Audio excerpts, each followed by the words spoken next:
plan to take action to ensure his voice, his civic duty, that sense, that pride in what he does is carried on. So while the grief of losing their brother is still very painful to bear, the sisters of Officer Garrett Crumby are looking to turn that grief into immediate action. They say his death set off a wave of intense grief, but they want to make sure that his death opens the door to change in the state and across the country. News 19's Archie Snowden spoke to the family about the efforts to honor the life of their fallen brother. Archie joins us live with more. Well, Greg, the family of Officer Crumby spoke for the first time in an open public letter just days ago, saying that they knew that their brother died in the hands of someone who should have not been out on the street. It's like you don't even ask him the question. He just does it. He just knew to do that, and he felt that call.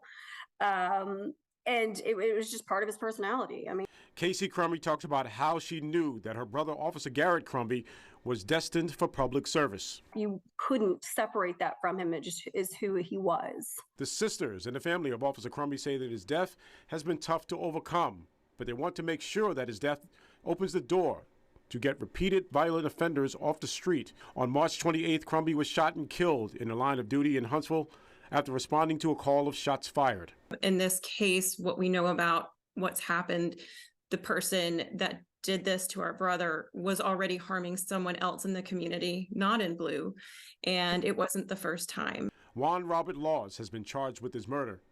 In a separate incident, he was arrested last year for shooting 2 people in Huntsville, and yet he was freed on a low bond. Crumby's family says the system failed their brother.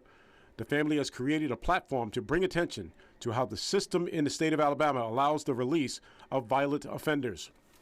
As a family, we want to dedicate in Garrett's memory to help make sure that do what we can to stop this from happening to others, because it's tragic and we don't feel that it should have happened. We want to make sure that we can do anything that we can to improve that and to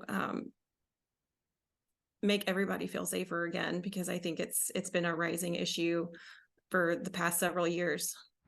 In the coming days, the family plans to release a funding campaign specific to this cause.